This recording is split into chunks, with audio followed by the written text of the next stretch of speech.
Well, gather around the fireplace, children. Grandpa's going to tell you a story about the village people. A lot of people know that I spent 6 years on the road helping manage the village people. Well, let's rewind and go through that story. The village people, not all of them were gay, okay? Let's get that out of the way. At the height of their career, many of them weren't getting royalties. They were hired as actors to put on costumes, and when they complained that they weren't making enough money, their manager, who made like $100 million, French manager, told them, "You're replaceable, we'll get somebody else to fill your costume. You know, you're a boy band, so to speak, and that's it. See you later." And a lot of them walked. That's why there were a lot of different faces in the village people. Then, I guess it was the late 80s or something, early 90s, late 80s. Randy Jones, the cowboy from the village people, called me and said, "Hey, would you produce a record for us?" And I was like, village people, like, yeah, haha, hung up the phone. And he called back several times, was kind of persistent, and I thought, okay.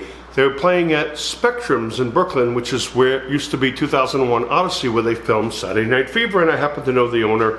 It was in my neighborhood in Brooklyn. I said, okay, let me go down and see what these guys are all about. And I was like, yeah, ready to laugh at them. And these guys got up on stage, and I heard these voices that were like, you know, they're not lip syncing, they're really singing this stuff. Wow. So I said, sure, let's do this. We did a track.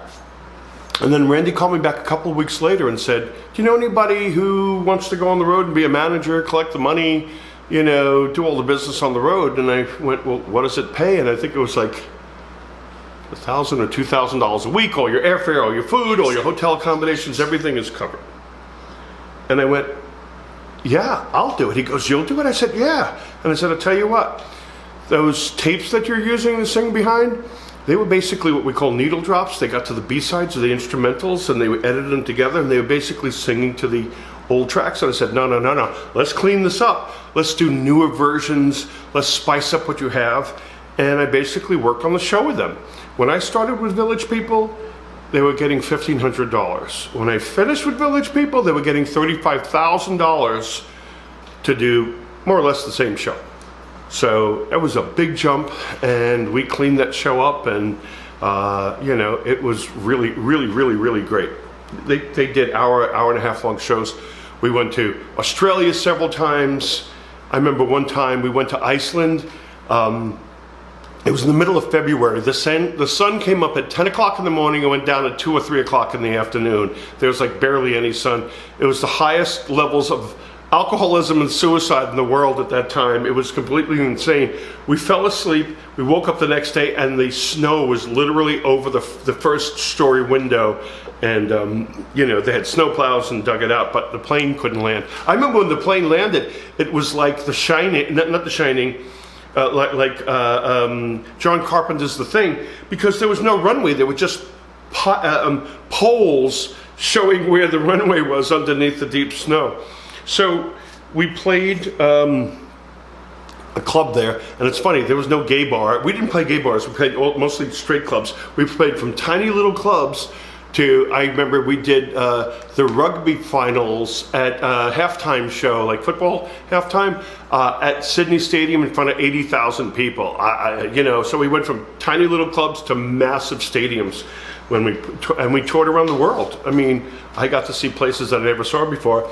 And I remember this, we played a club, and over in the corner were like 3 or 4 tables, and that was the gay bar, the gay section, which was really funny because they didn't have enough gay people to do a full bar. And the guys are singing and performing, and all of a sudden this little old lady, I mean grandma, like wretched little old lady, she goes up to the front, and I'm mixing the live show because I produced a lot of the music, and I was mixing it live. The guys used to introduce me as the 7th village person. And there's Man Parrish back there. So this little old lady comes up from the back row. She stands up in front of the stage, and the guys are looking down like, "What are you doing here?" And she goes like this, and she lifts her shirt and shows them her tits. And the guys are like, like mortified, and then all of a sudden all the singers like broken because they're like, this like 85-year-old woman with these pancake flat tits just showed her a tit. So David, the construction worker, who I love dearly to this day, in the back of his shirt, he sewed letters in upside down that say, "Show us your tits." And then during one of the dance routines, he would turn around and flip up the back of his shirt and it would say, "Show us your tits," which was a great little homage to that woman, and people loved it in the show. So to do the Village People, they had to pay, since they didn't own the Village People, this producer did, who wound up losing in court. I'll tell you that in a second. But he charged them, I think it was $20 or $30 or $40,000 a year to use the Village People name so they can go around the world and perform these songs, so they could make money, which they put in the bank. And then they're very smart. Instead of just splitting the money up at the end of the night, they did a corporation. They put the money in the bank and they gave themselves health insurance, and they paid each other weekly salaries. So if there was a time when you didn't have money, there would always be a check coming in every week. That was really smart, really cool. One of the times, we used to go to Australia all the time. I talk about hanging out with Tabitha from Bewitched, and we went to Japan on an overnight for a TV show after coming back from a month in Australia. We were in Germany. We were in Berlin, and we were playing East Berlin, doing some national TV show for the communists, and then West Berlin a day or two later, something called the Tunten Ball or something like that. It's this high society ball where you dress up in tuxedos, and they would have old school, like Las Vegas drag queens coming down from the ceiling on carousel horses, and drag queens with black leopards and tigers walking across the stage, and it was just this whole rule of success. And that's when the wall was up, and Berlin was a very small city. West Berlin was a very small city. It was walled in. People don't realize that West Berlin was in the middle of communist Berlin, and there was only one road that went in and out, and they had fences on either side, and if you stopped your car and got out of your car and tried to go across the fence, they'd shoot you. So there was this one road with no gas stations that would go all the way from East Berlin all the way through to the west part of Germany, or you flew in like we did. And there was a wall around the city, and we went through Checkpoint Charlie, which is a very famous checkpoint, and they had us in a van. It was the East Germans taking us over, and they took all of I held the passports, and they had to stamp them through to get to East Germany, and the promoter from East Berlin, "I need your passports," in broken English. We got it, and they stamped it. I said, okay. They passed us through Checkpoint Charlie. If you're a Westerner, your car would be searched, you'd be questioned, but we were part of the government. We zoomed right through, and I said, okay, can I have the passports back? He goes, "No, I do not give you passports." And I said, "What do you mean you don't give me the passports?" He goes, You be good and you'll get your passports." I said, "What do you mean?" He goes, "Well, I could keep them and you'll stay here. You won't ever see home again." And I went, oh my God. The guys didn't know this. I thought, oh my God, sorry guys, we have to live here. You'll never see your families or your friends or your girlfriends and boyfriends again. Sorry. So we did this TV show, and we get back to the dressing room, and the guy pulls me over and he goes, "Okay, get the guys, we do one more show." And I said, "One more show?" I said, we're booked to do this show. It was a variety show, and the Village People sang YMCA and in the Navy Macho Man, and that's it. He goes, No, you come downstairs, now we're going to shoot our Christmas special." And I said, "Well, we weren't paid for that." He goes, "That's right, and if you want to leave the country, you want your passports back, you better do the show." And I went upstairs to the guys and I said, "Guys, he's got our passports, and they're threatening us that if we don't do this other show, we're going to sit in Germany, East Germany, and communist Germany for the rest of our lives." I said, "What do we do?" And everybody said, just do the show. Let's see, another 40 minutes. Let's just 20 minutes, whatever. We'll do 3 songs. Just get out of here. And we got out of there. When I was in East Germany, the hotel that we stayed at was a Western hotel. It was about a 1-star Holiday Inn kind of thing. It was 1950s looking. They had to order food ahead of time because there was no refrigeration or proper refrigeration. So all the lettuce and the cucumbers and the carrots and tomatoes were all pickled because the salt would preserve it. The food was like salty beef and dried fish, and it was really disgusting. And when you went from the West Berlin with all these cabarets and neon signs and life, you went into East Germany and it was like dead quiet, no color. And the hotel they were in, they were all like little pockmarks on the wall outside. And I said, what the hell is that? He goes, that's when, they came and they sprayed the place with bullets. And I got a chill down my spine. And then we went up into the room, and I remember the toilet paper was like a paper bag. Because I remember someone said, you better bring your own toilet paper. I'm like, yeah, right. The toilet paper was like rough, horrible, like when you go to school and you pull that brown paper towel out to wipe your hands. That was what you wiped your butt with. It was horrible. And when I looked out the window, the building across the way from me was partially destroyed.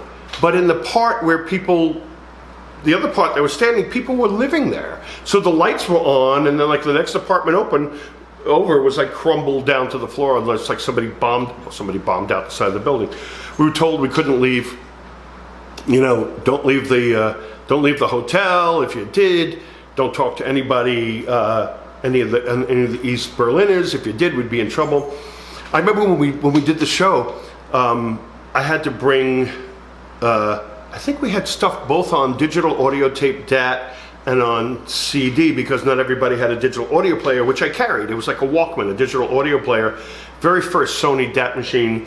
And I also had a backup on CD, just in case if I couldn't plug it in. And I went into this recording truck, which was outside, and this was a theater.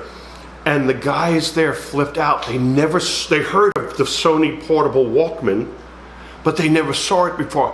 And when I looked down, the mixing boards were like those old 1950s mixing boards with round knobs and giant meters, and it was really, really primitive. And they had, because of communism, they didn't have anything new. They were working with like 1960s, mixing boards. And they gathered all these guys around, and they were hanging over my shoulder, and how does this work? And this is digital, we heard of this. And they were examining it and passing it around, and then comrade, a supervisor, somebody came in and they all scattered.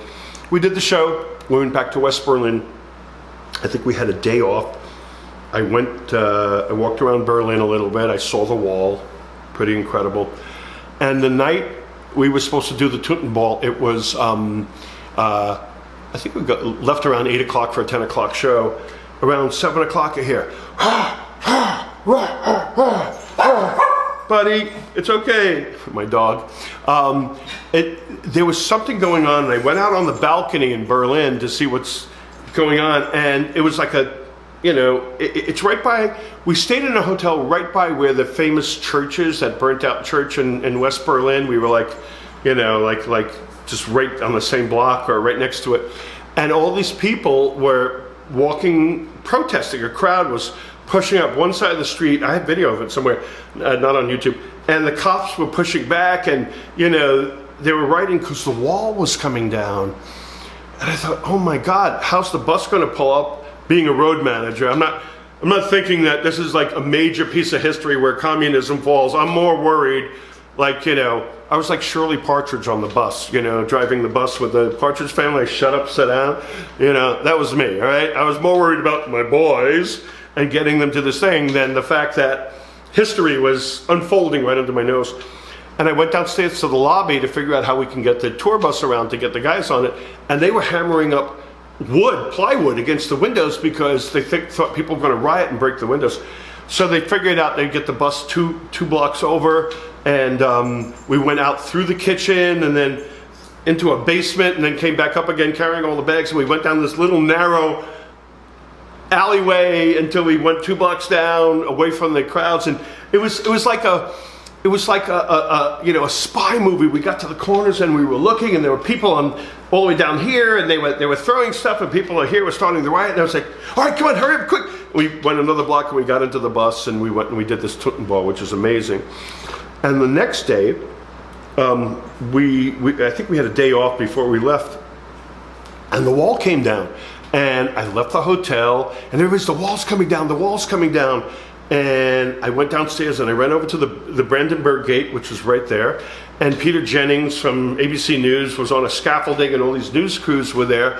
And people were chopping away at the wall and drinking champagne, and you could see pieces of the wall. I grabbed it. I have a piece. I don't have it with me right now, but I grabbed it. I have a piece of the wall. It basically just looked like I could have picked up any cement in a construction site, but it was a piece of the wall I have somewhere. And as the wall chipped down, there was a big buffer zone, which was a minefield, and the other guys, there were armed guards, and they were really nervous because there were 3 or 4 of them and a couple of 100,000 people on this side of the wall standing on it and breaking it down. But it was amazing to be part of that history, and I think I have a t-shirt that says Berlin Wall with, what's it, 1989 or something. I gotta go look at the Google of whatever year it was, but I was there. It was pretty amazing, thanks to Village people. A couple more years passed. We went to Australia. I came back, and I found out. Well, we came back from Australia, and suddenly one of the guys in the band, his boyfriend was the manager at that time. They didn't really have management, but he was the manager. And it turns out that one of the other guys in the group wanted his brother to become road manager. So how are they going to get me out? Well, this guy from the group who wanted his brother and this manager decided they were just going to ask for, the tapes back, which I owned, which I did. And they weren't going to pay me. They were just going to get me out one day and get his brother in. They were doing a big show at Duke University in, was it Washington, D.C. It was like a $35,000, $40,000 show, and it was a big auditorium filled with people. I suddenly get this phone call that says, hey Manny, we need the tapes for this weekend. I said, well, what do you mean you need the tapes this weekend? I'm the road manager, I carry the tapes. He goes, no, we need them, and we're gonna edit them. I said, why do you need to edit them? I've been with the group for 6 years, never stole a penny, handled millions of dollars of money. We carry around 30, 40, 60, 80, $100,000 in a little belly bag. I swept up after these guys, got them awake, put them asleep, and shadowed one of them. He used to go in the bars at night and get drunk to make sure that he got back to the hotel room so he'd get on a plane the next day, and people would call me in my house, at 6 o'clock in the morning. Oh, what time is it over there? Yeah, no, call the booking agency. I don't book them. Oh, can you do us a deal? No, call them. So, I lived Village people. I mean, I woke up and didn't know in my own bed and didn't know where I was. I was the first person awake, last person asleep. I would get those guys upgrades. I would go we'd travel on United Airlines coach to Australia, 36 hours in those days. And I would go up and say, hey, do you know who that is there? And they, no. I said, that's the Village people. And, oh my God, hold on, let me get you an autograph. And what's your manager's name? Mike? Okay. Hey, guys, sign to Susan and to Mike. Here you go. Oh my God, the Village people think. By the way, are there any seats in first class? And I got us upgraded a couple of times, $10,000 seats to first class. I remember there was nobody in first class but us, and all the stewards and the stewardesses were sitting up there, and the pilot, it was a 747, the pilot came down the stairs from above. What's going on? The bell's ringing and people want service. They said, oh, it's the Village people. He goes, oh, the hell with the people. Come on, let's all hang out. And they opened a bottle of champagne and they baked us cookies and fried chicken. We were only people in first class. So anyway, I busted my ass for the guys. And they demand, the manager called me and said, well, so-called manager, called me and said, I demand you give me those tapes or else. I said, what are you talking about? I said, if you're gonna, what's going on? You don't need to know, all you need to do is give me your tapes. Give me the tapes. I said, I'm not giving you the tapes because now something's going on. He goes, if you don't give me those tapes, I'm gonna this and I'm gonna that. I said, listen, those tapes are my tapes technically because you didn't pay for them. You can go back to your old reel-to-reel. And I had done a couple of original songs with them and a couple of remakes like Wind Beneath My Wings and all that kind of stuff. You can't have it. You got to pay me for it. I'm going to sue and I'm going to do this and I'm going to do that. I said, you paid me to be a road manager. You didn't pay me to produce your show. I did that out of kindness, and for 6 years, I've never been late. I've never screwed anything up. I've delivered you money all the time, including taking pillowcases full of 1s and 5s to my hotel room and counting at $20,000 because they didn't have big bills. I mean, and traveling with it, right? Putting it in the bank on the road. So I'm giving you to tonight and this, and I thought, you know what? Fuck you guys. You're good. And I thought the guys knew about this. Turns out they didn't know about this, because later on, years later, I talked to one of them and he said, well, I'll tell you what happened first. And they thought I sabotaged their show. So I thought, okay, you guys, I've been good to you. I kissed your ass. You get the idea. I don't want to go on and on. So I said, all right, you want to be like that? They had digital audio tape, and it would queue up like a CD, and then they would go Y, M, C, A, and you'd hit play, and they would be in position and do choreography. Some of the songs would have like 16 beats of an intro where they would dance, and they had to turn around and be in front of the microphone on beat 17-1. Well, what I did is I adjusted all the start times on all the songs. So when you hit Y, M, C, A, they're standing there like that, and 2 minutes of silence. Now on those digital audio tapes, you can't just fast forward because it's data. You can't like move the tape in here and cue it up like a DJ record. So I totally destroyed their show. In the middle of the song, it suddenly went silent for 30 seconds and then came on again. I created such havoc on that stage because that was a real fuck you. And the guys didn't talk to me for the longest time, and rightly so, because they were told that I quit, and in doing quitting, I sabotaged their show. It wasn't until later, and maybe some of them are listening to this now, some of them are gone, passed away, but some of them listening to me now realize what happened. That manager, whose name begins with an M, him and one of the other guys who wanted his brother in, decided to do this to me. And I never quit, guys.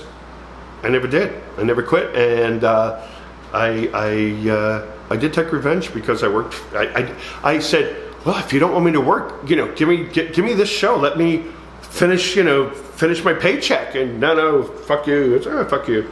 So that's why I wound up leaving the Village People. I was pushed out because somebody's brother needed a job, which wasn't fair. And we would go to, one of the guys in the group didn't like it because when we went to England and got off stage, a lot of people came to me and asked for autographs, and he was standing next to me, and I remember this, and he got really twisted that they didn't go to him. He had quite an ego. He once told me in Iceland in the middle of the winter that there was no mayonnaise in the dressing room for his sandwich, and if there wasn't mayonnaise, he wasn't going to go on stage, and somebody had to go drive in a car for like a half hour in the middle of a snowstorm in the middle of February in Iceland to knock on a door at somebody's house to get mayonnaise so this prima donna prick could go on stage. You don't know what I put up with. I put up with a lot of shit. But it was a great experience. I got to travel the world for free. There's some of my Village People stories. I have other ones too, been all around the world. But that's a whole synopsis. Karma. When the Village People, after me, they went through a couple of incarnations. So one of the guys passed away, one guy retired, they replaced him with other people. Suddenly the original lead singer, Victor Willis, came out of, not out of hiding, but he used to party, let's put it that way. So he married a woman who was a lawyer, and she said, you probably have a lot of royalties here, and you wrote these songs. So when they looked it up, it said that their producer and this manager who never wrote anything, like what happened to me, somebody else is claiming the rights to your song, and he had it together enough to sue. He wound up suing them, the manager, and got the rights to the Village People name, I think in America or something, it could be worldwide, I don't remember. And he came back and he fired everybody in the band, making all those people that were pushing Village People around for 20 some odd years, they all suddenly didn't have jobs. They were suddenly unemployed. And he turned to one of them, because that person told me, and the guys were making $30,000, $40,000. He offered him $800, or his wife did, offered him $800 to come work with the new Village People to tour the world, and he went, get out of here. So the guys then suddenly became, they weren't allowed to use the Village People names, so they used Kings of Disco. I don't know if they're still doing the Kings of Disco, but if you want to see what's left of the Village People, they're now lost the Village People name. Victor Willis went out with a whole new Village People band, and when they went to Australia, they played a whole bunch of shows, and a large portion of the shows he got booed because it was so horrible. So there's Village People history. It started out with a producer right around the village, and darling, I want you. Randy Jones, a cowboy, was a dancer for Grace Jones. Because I saw him at Lamouche in 1976 or something like that. 74, whatever that date was back then. And Jacques Morali was there that night, and darling, I want you to be in my group. And then Felipe with his headdress at the end, darling, I want you to be in my group. And he's got a cowboy, he's got an Indian, and he was going to put all these people together. And one of them told me Jacques Morali came into the recording studio because they sang vocals, but they were only paid a weekly salary. A few of them had a royalty deal where they were getting a small amount of royalties, but nothing what they would deserve, because these guys didn't write the music, but they sang on it. They did all the live shows and all that kind of stuff. And Jacques Morali came in with a fur coat and rings, and darlings, you like my fur coat? You like my rings? Like, oh yes, yes, mistress. Yeah, yes, it's beautiful. Good. Sing some more, and you buy me some more. You know. There were stories that Jacques Morali would ride around in a limo and have the limo driver pull over and see a straight guy on the street and, darling, I give you $10,000 to have sex with you right now. And he did. He had $10,000 in his pocket, waved it to some guy, brought him in the car, blew him in the back, and threw him out on the next corner and gave him 10 grand. But he didn't give money to the guys that actually helped put Village People together. That's my Village People story. YMCA, which we used to sing Why I'm So Gay, right? Why I'm So Gay. YMCA. We're coming to the end of my book series. I'm going to do one or two more. I got a Boy George story to tell, and then probably wrap this series up, but it's going to stay up. And you can go and binge watch. Thank you for watching. Thanks for the incredible support. It's been really, really great so far. And I think what I may do is another channel, but I'm going to do an end piece, like an end chapter to a book, and I'll talk all about that. I'll do another channel and keep this stuff going. Thank you so much. You guys have been amazing. The response, the comments, the love, amazing. Let's try to turn this into a Netflix series. Anybody out there know anybody on Netflix? Let's do this.